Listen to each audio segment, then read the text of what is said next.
Julian Frost adjusted his formal diplomatic attire for the third time, smoothing down the sleeve of his midnight blue jacket as he surveyed the grand reception hall of the Interstellar Embassy. Representatives from 17 worlds mingled beneath floating orbs of bioluminescent light, their voices creating a symphony of languages that the translators in everyone's ears converted to comprehensible speech. This summit marked the 5th anniversary of the Galactic Accord, and as Earth's assistant cultural liaison, Julian was responsible for forging connections that would strengthen humanity's still tenuous position among the stars. "You look like you'd rather be facing an execution squad," remarked Eliana, his senior colleague, appearing beside him with 2 glasses of sparkling blue liquid. "Here. The Centaurians brew this. It's supposed to ease social anxiety." Julian accepted the drink gratefully. "Thanks. I'm just not used to being the face of humanity yet. One wrong comment and I could set back interspecies relations by decades." "Just be yourself," Eliana said, her eyes suddenly fixing on something over his shoulder. "And speaking of interspecies relations, incoming at your 6 o'clock. Lasaurian ambassador. She's been watching you for the past 20 minutes. Before Julian could respond, he sensed a presence behind him, a subtle shift in the air accompanied by a faint scent like jasmine mixed with something alien yet enticing. He turned and momentarily lost his ability to speak.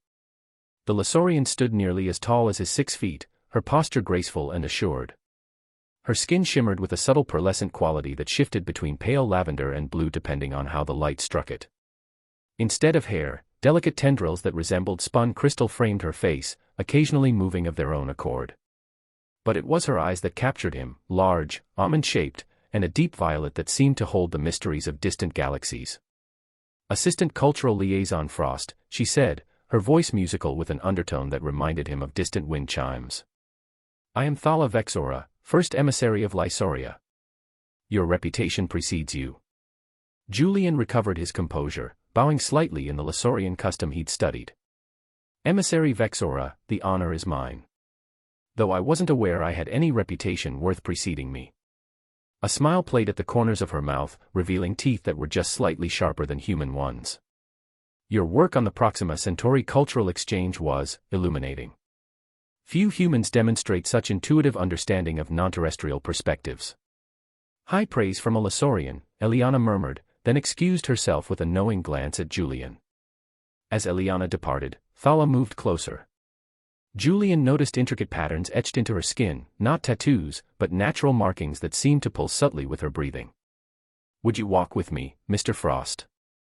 The Jovian delegation's botanical display is particularly stunning this evening." They strolled through the reception, and Julian found conversation flowing with unexpected ease.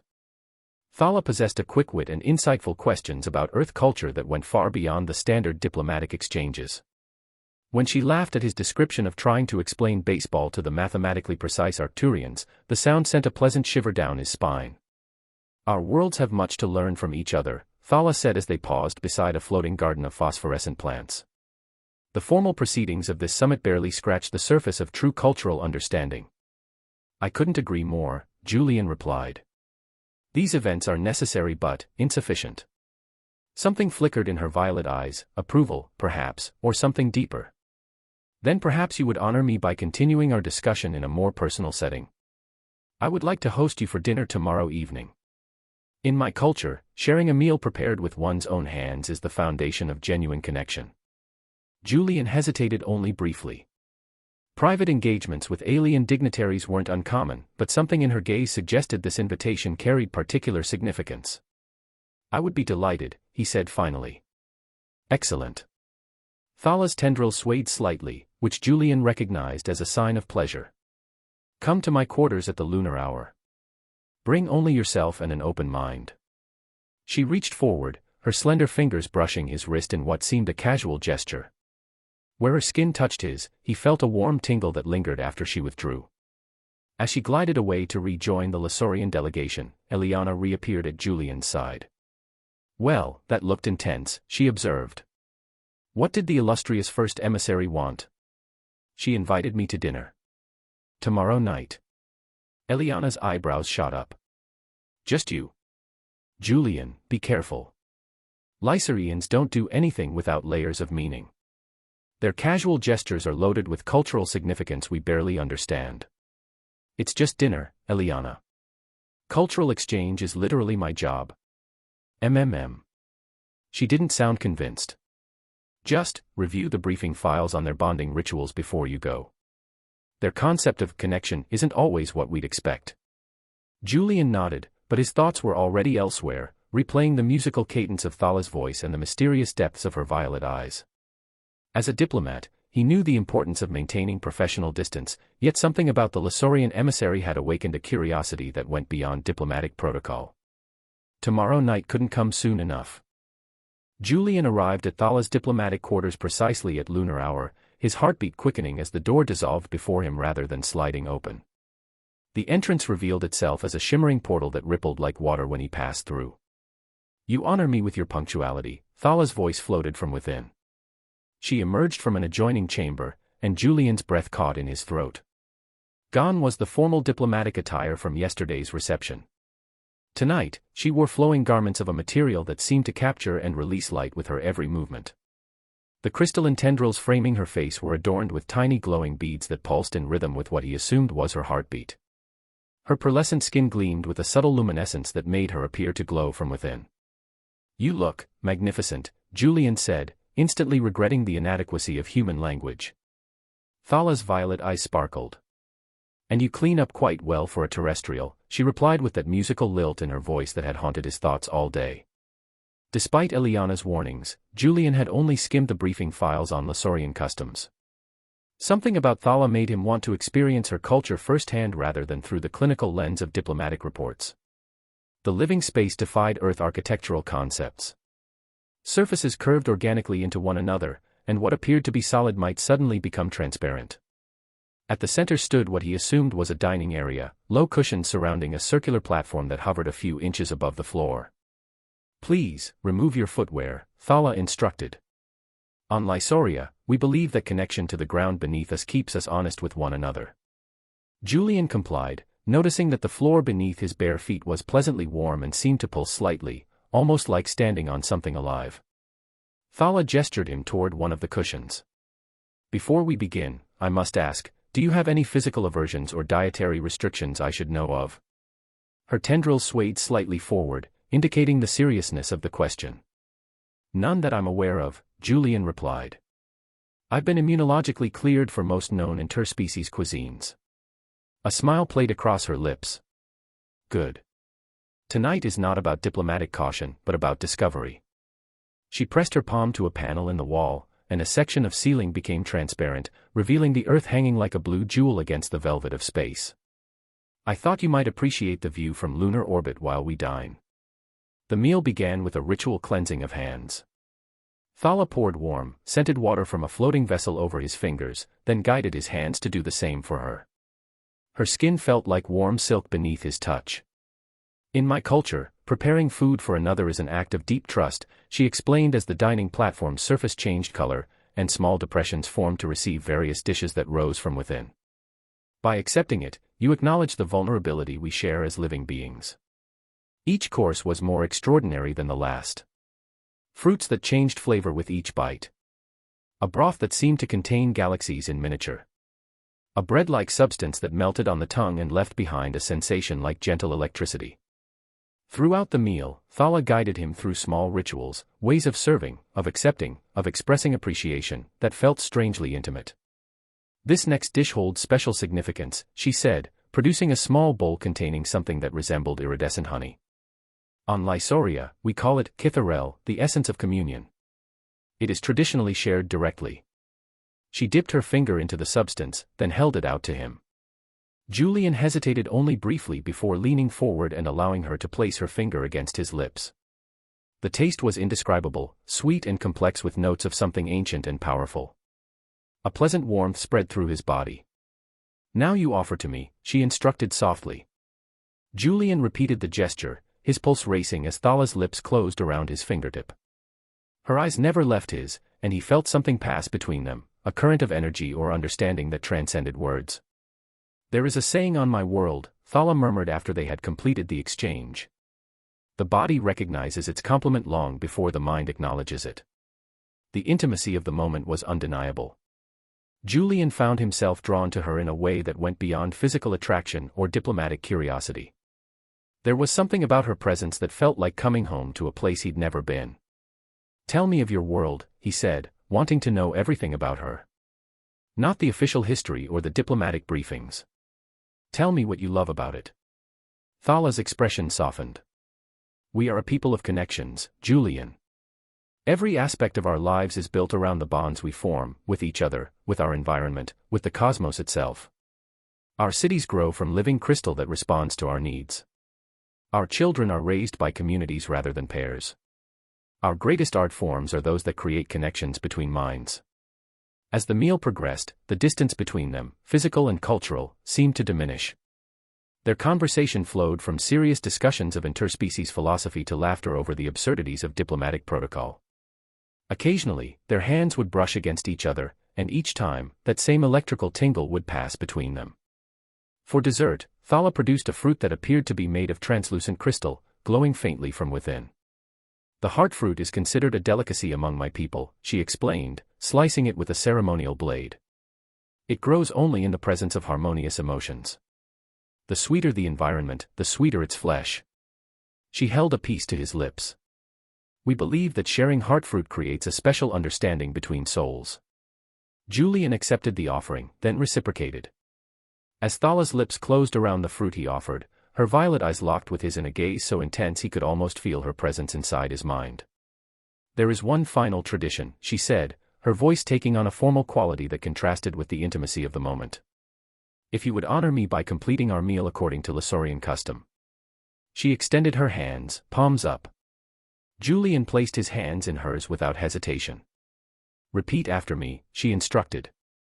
"By sustenance shared and pleasure given, I acknowledge the bond between us." Julian repeated the words, feeling them resonate in a way that seemed more significant than mere dinner etiquette. Thala's tendrils swayed forward until they almost brushed his face. "By this sharing of essence and truth, I recognize you as kindred." He echoed her words, watching as her skin seemed to glow more intensely. "With open eyes and willing heart, I accept what grows between us, now and into the days that follow." As Julian completed the final phrase, a subtle vibration seemed to pass through the room. Thala's hands tightened on his, and her smile contained both joy and something that looked surprisingly like relief.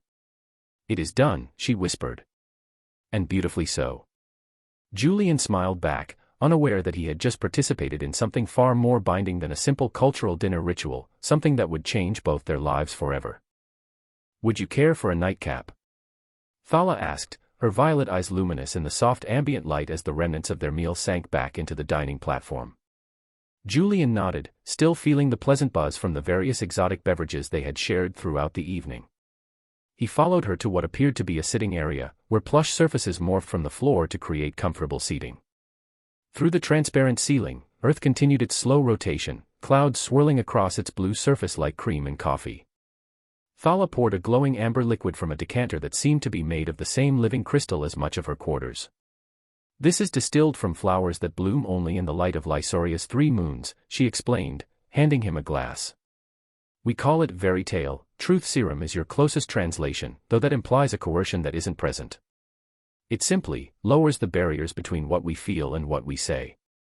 Julian accepted the drink, inhaling its aroma, like honeysuckle with notes of something spicier. "Is this another tradition?" "The most important one," Thala said softly, settling beside him closer than strictly necessary for conversation. Her shoulder brushed against his, sending that now familiar tingle across his skin. "After a bonding meal, it is customary to speak openly of intentions and desires." Julian took a sip, savoring the complex flavors that seemed to bloom differently with each moment on his tongue. "Bonding meal. I thought this was simply a cultural dinner." Something shifted in Thala's expression, a momentary uncertainty that he hadn't seen in her confident demeanor before. "Julian, what exactly did you review in the briefing files about Lasorian customs?" A slight uneasiness crept into his pleasant buzz. "I skimmed them. Mostly focused on dining etiquette and conversation taboos." Thala set down her glass. Her tendrils curled inward slightly, a gesture he now recognized indicated concern or concentration. "I see. I had assumed, given your position and reputation for cultural sensitivity, that you understood the nature of my invitation. Which was?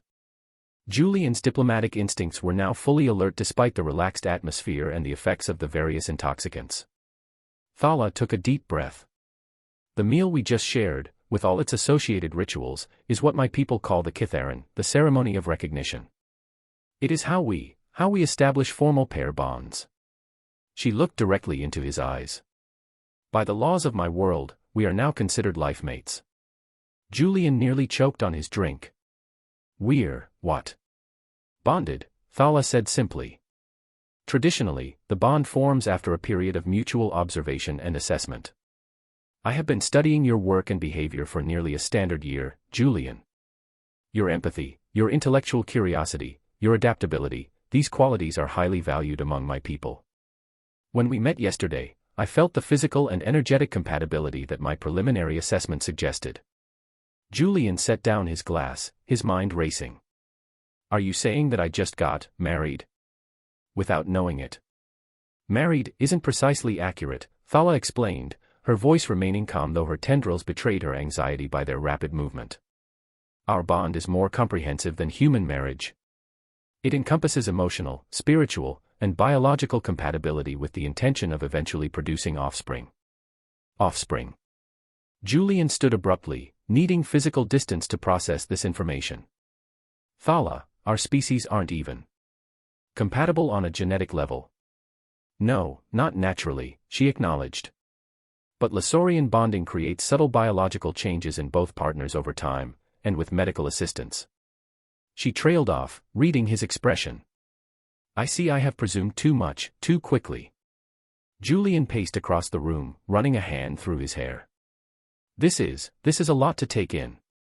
Why didn't you tell me before we began the meal? I truly believed you understood, Thala said, rising as well. The way you responded to my initial approach, your acceptance of my invitation, these would be clear signals of interest in my culture. And your participation in each ritual was so natural, so perfectly attuned. Her voice caught slightly. The bond would not have formed if there wasn't genuine compatibility between us. Julian turned to look at her, really look at her. Despite his shock, he couldn't deny the powerful attraction he felt, an attraction that went beyond her exotic beauty to something deeper. Throughout their dinner, he had experienced moments of connection that transcended his previous relationships. Is there? He began cautiously, is there a way to reverse this process? Pain flashed across Thala's features, her skin momentarily losing some of its luminescence. Technically, yes. A dissolution can be performed. But it is not without consequences. Biologically, emotionally, and diplomatically. Diplomatically. Thala's posture shifted subtly into what he recognized as her more formal, emissary bearing. The Lasorian Council was aware of my intentions. My position as first emissary means my bonding carries political significance. It represents a deepening of relations between our worlds. Julian's diplomatic training kicked in as he processed the implications. So if I reject this bond, it could be interpreted as Earth rejecting closer ties with Lysoria. That is a possible interpretation, yes. Julian laughed humorlessly. No pressure then. An uncomfortable silence fell between them. Julian walked to the window wall that looked out into space, trying to gather his thoughts. The situation was unprecedented, no human diplomat had ever accidentally entered into an alien marriage before, at least not that he knew of. Yet beneath his shock and confusion, something else stirred. The evening had been magical in ways that had nothing to do with alien customs or diplomatic relations. The connection he felt with Thala was unlike anything he had experienced before.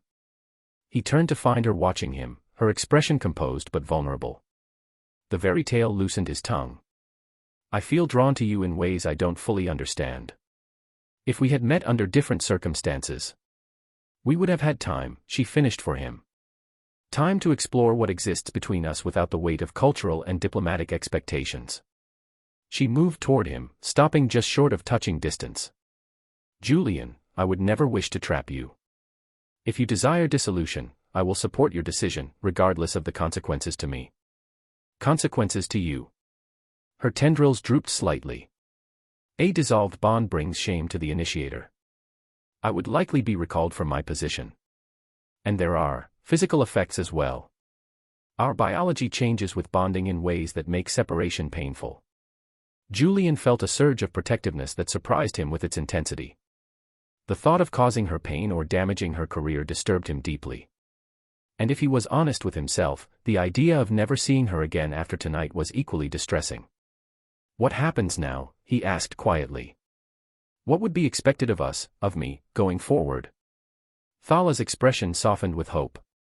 We would have a full lunar cycle to complete the bond. During that time, we would spend our nights together, learning each other's bodies and minds. A faint blue blush colored her cheeks.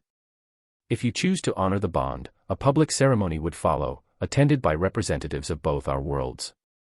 Julian took a deep breath.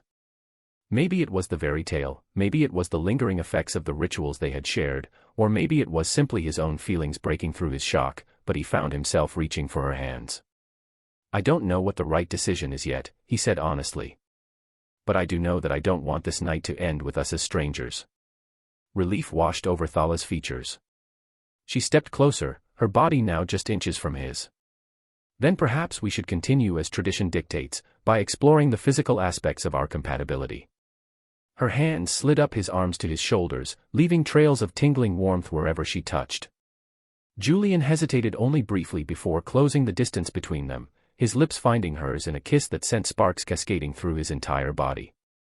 Her mouth was warmer than a human's, her taste exotic yet somehow familiar, as if his body already recognized hers as its complement. His hands found the curve of her waist, pulling her closer as the kiss deepened. Come, she whispered against his lips when they finally parted, both breathless. Let me show you how Lycerians express their devotion. She led him toward another room where the floor gave way to what appeared to be a pool of softly glowing liquid.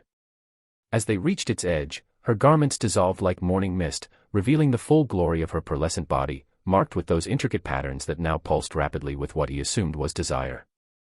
Julian followed her lead, shedding his own clothing before allowing her to guide him into the pool. The liquid, warmer and thicker than water, enveloped them both, enhancing every sensation as their bodies came together in an exploration that transcended species and worlds. Whatever diplomatic crisis awaited him tomorrow, Julian decided as Thala's luminescent form wrapped around his in the otherworldly pool, it could wait until morning. Absolutely unacceptable. Ambassador Harrington slammed his palm against the conference table, his face a dangerous shade of crimson. Do you have any idea what you've done, Frost? Julian maintained his composure despite the growing headache behind his eyes. After the most extraordinary night of his life, he'd been summoned at dawn to an emergency meeting with Earth's diplomatic corps. News traveled fast, especially when it involved an impromptu interspecies union. With all due respect, sir, I'm still processing the situation myself. Eliana stood by the window, arms crossed. I told you to review the briefing files, she murmured, though without any real reproach in her voice. Ambassador Harrington paced the length of the room. The State Department is in chaos. The Secretary General has been woken up 3 times tonight. The Proximon delegation is demanding to know if this represents an exclusive alliance. And the Arcturians, he threw up his hands, the Arcturians are requesting detailed explanations of the mating mechanisms involved. Sir, Julian tried again, I understand the diplomatic complications, but... Do you? Harrington interrupted. Because from where I stand, it looks like you allowed yourself to be entrapped in an alien breeding scheme without a second thought for the geopolitical consequences. A cool voice cut through the tension. I would caution against such characterizations, Ambassador. All heads turned toward the doorway where Thala stood, resplendent in formal Lycerian diplomatic attire. Her crystalline tendrils were arranged in an elaborate upswept style, and her skin seemed to shimmer with subtle indignation. 2 taller Lycerians flanked her, members of her diplomatic security detail, Julian presumed. First emissary, Harrington managed, his diplomatic instincts overriding his anger. We were just discussing. You were discussing my bondmate as if he were a naive child rather than one of your most capable diplomats, Thala replied, entering the room with fluid grace. Her eyes found Julian's, and despite the tension, he felt that same electrical connection pulse between them. I request a moment with Julian alone before this conversation continues. After a brief standoff, Harrington nodded curtly. The room cleared, leaving Julian and Thala facing each other across the conference table. Are you all right? They both asked simultaneously, then shared a small smile at the synchronicity. The Council of Elders contacted me at first light, Thala explained, moving closer to him. They are concerned about reports that the bond may be in jeopardy. Julian rubbed his temples. Everything's happening so fast. Last night was. He searched for words that could encompass the transcendent experience they had shared in her quarters. Extraordinary, she finished for him, her voice softening. At least for me. For me too, he admitted, reaching for her hands across the table. Where their skin touched, that now familiar tingling warmth spread up his arms. But Thala, they're talking about diplomatic repercussions, exclusive alliances. My government feels blindsided. As does mine, in some respects, she admitted. While the council approved my pursuit of a bond, they expected a longer courtship period. Our immediate compatibility accelerated matters. A knock at the door interrupted them, and Eliana poked her head in. Sorry to intrude, but you both need to see this. She activated the wall screen, revealing news broadcasts from around Earth. Headlines flashed across the screen: human-alien marriage shocks diplomatic community, first contact, first love, and breeding bond, romance or reproductive diplomacy. Julian groaned. How did this leak so quickly? The Centaurian delegate witnessed your departure from the first emissary's quarters this morning, Eliana explained. Apparently they have no concept of discretion when it comes to mating behaviors. They announced it during breakfast at the summit. Thala's tendrils curled inward with distress. I must contact the council immediately. This public exposure complicates matters significantly. Before she could leave, the door opened again. Ambassador Harrington entered, followed by an austere Lasorian whose elaborate tendrils and ceremonial markings suggested high rank. Elder Verex, Thala said, bowing deeply. The elder Lasorian surveyed the room with ancient eyes that seemed to see through rather than at them. First Emissary Vexora. We received your transmission regarding the bond's completion. His gaze shifted to Julian. This is the human you have chosen. Julian straightened, recognizing the importance of the moment. He performed the formal Lasorian greeting that Thala had taught him during their intimate night together. Elder Verex's expression remained unreadable. The council has convened an emergency session. The implications of this bond extend beyond personal union. It represents a biological and cultural commitment our people have never before formed with humans. Ambassador Harrington cleared his throat. With all due respect, Elder Verex, this situation arose from a cultural misunderstanding. Surely there's a diplomatic solution that would allow us to reset relations without offense. The temperature in the room seemed to drop several degrees as Elder Verex turned to the human ambassador. You suggest dissolution of a sacred bond. I suggest we consider all options before rushing into interplanetary entanglements based on one dinner date, Harrington replied stiffly. Julian felt Thala's distress through their newly formed connection before he saw it in her face. Her skin had dimmed noticeably, and her tendrils hung limp around her face. The bond is not a political treaty to be negotiated away, Ambassador, Elder Verex said coldly. It is a biological reality. Dissolution would cause significant physiological distress to both parties, particularly to First Emissary Vexora, who initiated the bond. What kind of distress? Julian asked sharply, his protective instincts flaring. Elder Verex's gaze softened marginally when he looked at Julian. The bonding process alters cellular structures to create compatibility. Reversing these changes is painful. In some cases, fatal. A heavy silence fell over the room. Julian looked at Thala, remembering her whispered warnings about consequences the night before. She had been willing to accept those consequences for his sake, he realized, even potentially fatal ones. The revelation cemented something inside him. Whatever had begun between them, whether through cultural misunderstanding or cosmic fate, was too precious to discard for political convenience. There will be no dissolution, Julian stated firmly, moving to stand beside Thala. Not on my account. Ambassador Harrington's face reddened again. Frost, you don't have the authority. With respect, sir, when it comes to my personal relationships, I believe I do. Julian took Thala's hand, feeling that remarkable connection strengthen with the contact. I entered into this bond unknowingly, yes, but I choose to honor it knowingly. The next several hours dissolved into a blur of meetings, calls, and diplomatic negotiations. Representatives from 12 worlds weighed in on the implications of the union. The Earth Security Council convened an emergency session. Thala and Julian were interviewed separately by both human and Lasorian authorities, asked to recount every detail of their evening together in clinical detail. By nightfall, Julian was exhausted, his diplomatic training stretched to its limits as he navigated the political minefield their union had created. He found himself in yet another sterile conference room, reviewing proposed protocols for the unprecedented situation when the door opened and Thala entered. She looked as tired as he felt, her luminescence dimmed to a soft glow. Without a word, she crossed to him and folded herself into his arms. "I'm sorry," she whispered against his chest. "I never intended to create such chaos." Julian held her close, marveling at how natural it felt. Diplomacy is always chaotic. We just added a personal dimension to it. She looked up at him, her violet eyes searching his face. "The Council is demanding my return to Lysoria immediately. They wish to examine the bond in controlled conditions." Julian felt a stab of panic at the thought of separation. "For how long?" "Uncertain. But they're insisting you accompany me." Her tendrils curled toward his face in what he now recognized as an intimate gesture.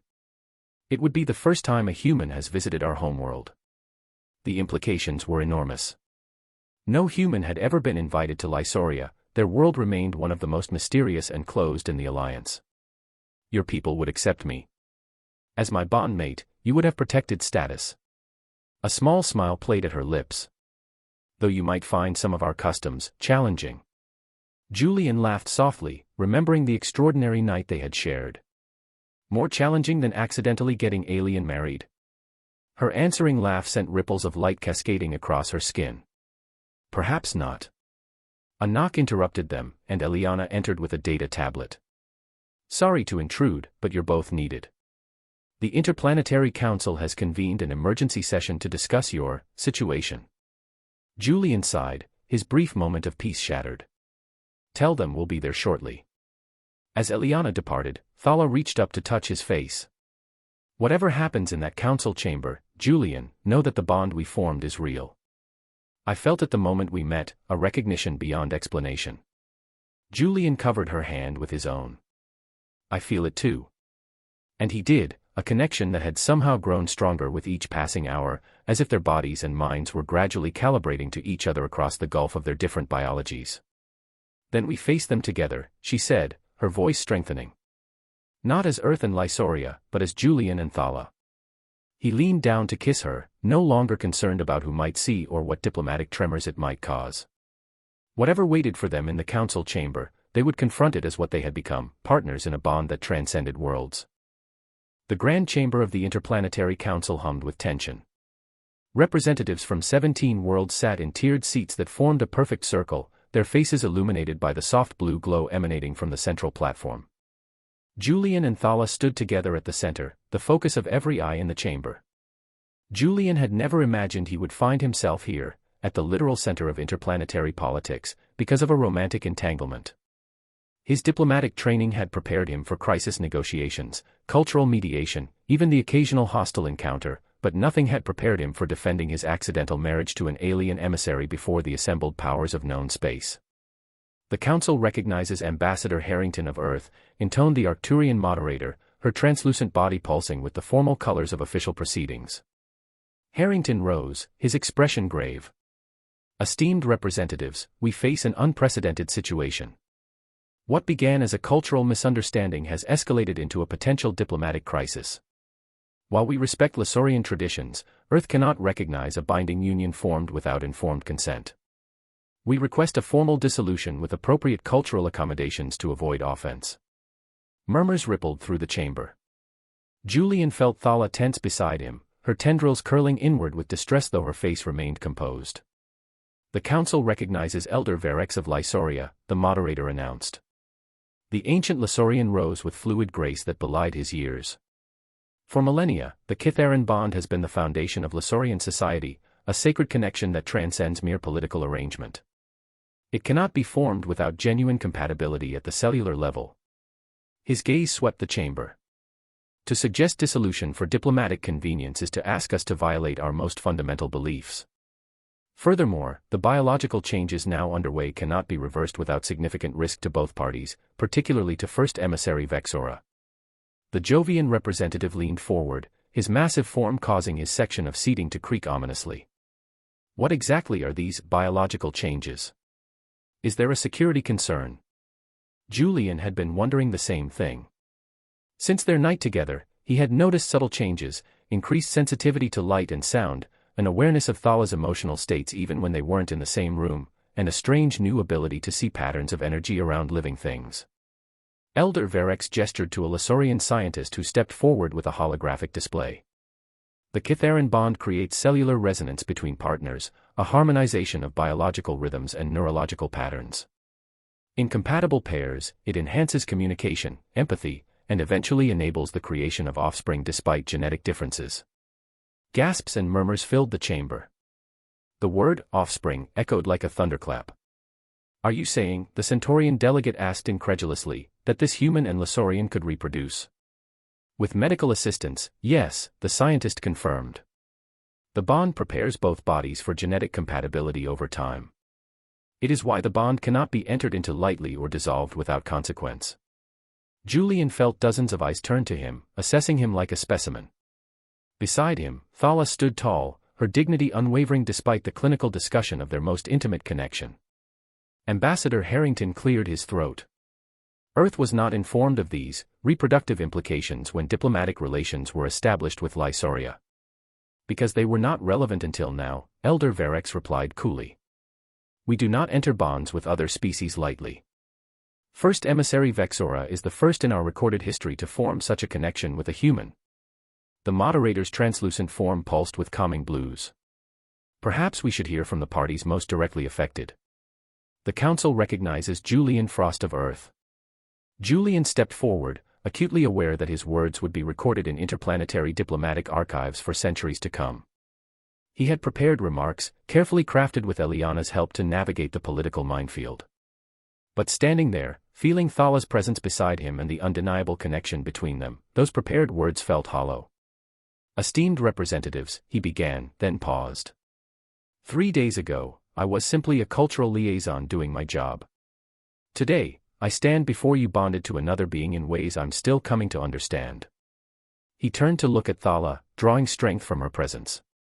I entered into this bond unknowingly, yes.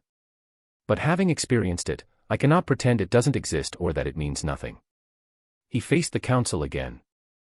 In my work as a diplomat, I've always believed that true understanding between different worlds requires more than treaties and trade agreements. It requires genuine connection, the ability to see beyond our differences to the common essence we all share. His voice strengthened. What I've found with Thala is exactly that connection, manifest in a way I never anticipated but cannot deny. Elder Verex's tendrils swayed with what appeared to be approval, but Ambassador Harrington's frown deepened. The council recognizes First Emissary Vexora of Lysoria, the moderator announced. Thala stepped forward, her pearlescent skin glowing with subtle luminescence. I initiated the Kithaeron with Julian Frost because I recognized in him qualities my people value: empathy, adaptability, intellectual curiosity, and courage. I believed our union could bridge our worlds in ways treaties cannot. She looked directly at the Earth delegation. I regret the misunderstanding about the nature of our dinner, but I do not regret the bond itself. Her tendrils extended slightly toward Julian, a public display of affection that caused several delegates to shift uncomfortably. In the 3 days since our bonding, our connection has only deepened. Already we share emotional awareness, and soon, we will develop other shared abilities. This is not a political maneuver but a genuine life bond. The chamber erupted in discussion. The Proximon delegation argued that the bond represented a violation of diplomatic protocols. The Arcturians proposed a scientific study of the phenomenon. The Centaurians, true to form, wanted detailed documentation of the mating practices involved. As the debate raged, Julian felt a familiar touch on his arm. He turned to find Eliana beside him, her expression serious. The Secretary General is on a secure channel, she whispered. Earth's position has shifted. They're willing to recognize the bond, but they have conditions. Julian raised an eyebrow. What conditions? They want you to remain Earth's primary representative to Lysoria, essentially turning your personal situation into an official diplomatic advantage. Before Julian could respond, the moderator called for order, her translucent form pulsing with authoritative crimson. This council must determine whether this unprecedented bond poses diplomatic complications requiring intervention, or whether it represents a new form of interspecies cooperation. Ambassador Harrington rose again. Earth proposes a compromise. We will recognize the validity of the bond between Julian Frost and First Emissary Vexora, provided that both parties confirm their willing participation moving forward, and with the understanding that Mr. Frost will serve as Earth's formal liaison to Lysoria. Julian exchanged a glance with Thala, feeling her cautious optimism through their connection. It was a political solution that would save face for all involved, essentially transforming their accidental union into an official diplomatic arrangement. Elder Varex's ancient eyes narrowed. And what of their residents? The bond requires proximity to strengthen properly. A shuttle arrangement could be, Harrington began, but Julian stepped forward, interrupting him. If I may address the council again, he said, his voice clear and confident. The moderator nodded. Julian took a deep breath. With respect to Ambassador Harrington and the Earth delegation, I believe we're approaching this from the wrong perspective. We're trying to fit something transcendent into bureaucratic boxes. He moved to stand directly beside Thala. What has happened between First Emissary Vexora and myself isn't just a diplomatic incident to be managed. It's an opportunity. He looked around the chamber, meeting the eyes, or sensory organs, of each representative. For centuries, our various species have approached relations through careful distance. We sign treaties, exchange knowledge, establish trade routes, but we remain fundamentally separate. Perhaps this bond offers a glimpse of something more profound, a true joining of different worlds. Thala's tendrils reached out to intertwine with his fingers in a gesture that needed no translation. I propose that instead of trying to minimize what has happened, we embrace it, Julian continued. Let Thala and I become a case study in interspecies understanding. Allow us to split our time between Earth and Lysoria, documenting our experiences for scientific and cultural exchange. The chamber grew silent as the implications of his proposal sank in. And what of offspring? Asked the Arcturian moderator, her form shifting to curious purple. The Lysorians have confirmed this possibility. Julian felt heat rise in his face, but Thala spoke with perfect composure. Any children would be raised with understanding of both cultures, serving as natural bridges between our worlds. Elder Varex rose slowly. The Council of Elders would accept this arrangement, provided the bond is given proper time to solidify on Lysorian soil first. We invite Julian Frost to accompany First Emissary Vexora to Lysoria for one full cycle of our primary moon, approximately 3 Earth months, before establishing any rotation between worlds. Julian looked to Ambassador Harrington, who gave a resigned nod. Earth would agree to such terms, provided regular communication is maintained. For the next hour, the Council hammered out details of what would become known as the Frost-Vexora Accord, the first interspecies union formally recognized across planetary boundaries. By the time the session concluded, Julian felt drained but strangely fulfilled. As delegates filed out of the chamber, Thala took his hand, leading him to a quiet alcove away from curious eyes. Are you certain about this? She asked, her violet eyes searching his. You've committed to something extraordinary, Julian. 3 months on a world no human has ever visited, followed by a life divided between planets. Julian brushed his fingertips against her tendrils, enjoying the small pulses of light that followed his touch. I'm not certain about any of it, he admitted with a smile. But I am certain about you, about us. Everything else we'll figure out together. Thala's skin glowed brighter with happiness. There is an old Lysorian saying, those bound by starlight never truly walk in darkness. Our ancestors believed that some connections were written in the cosmos long before the individuals ever met. Like fate? Julian asked. More like recognition, she replied, her tendrils curling affectionately around his wrist. As if our souls knew each other across the vastness of space and simply needed our bodies to catch up. Julian laughed softly. That might be the most romantic explanation for an accidental alien marriage I've ever heard. There was nothing accidental about it, Thala said with gentle certainty. Unexpected, perhaps, but not accidental. She leaned forward, pressing her forehead against his in the Lysorian gesture of deep intimacy. Where they touched, a warm glow spread between them, visible evidence of the bond that continued to strengthen.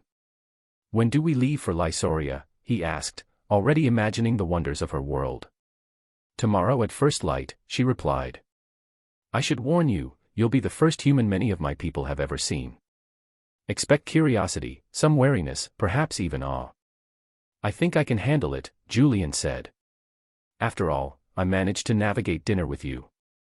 Her laughter sent ripples of light dancing across her skin. "That you did, Diplomat Frost. Though I believe handling our second dinner will be considerably easier now that you know the implications." Julian pulled her closer, no longer concerned with who might see them. In 3 days, his life had transformed completely, from cautious diplomatic functionary to interstellar pioneer, from solitary professional to bonded partner.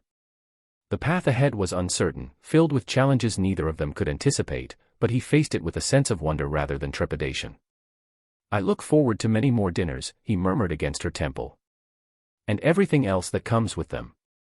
As they stood together, framed in the starlight streaming through the council chamber's transparent dome, Julian realized that what had begun as a cultural misunderstanding had become something profound, a bridge between worlds, yes, but more importantly, a connection between souls that had somehow found each other across the vast emptiness of space. Tomorrow they would journey to her world, beginning their extraordinary life together. But tonight, they had the stars, the same stars that shone on both their worlds, binding them together in light that had traveled across the cosmos to reach them. Just as they had found each other, against all cosmic odds. Bound by starlight indeed.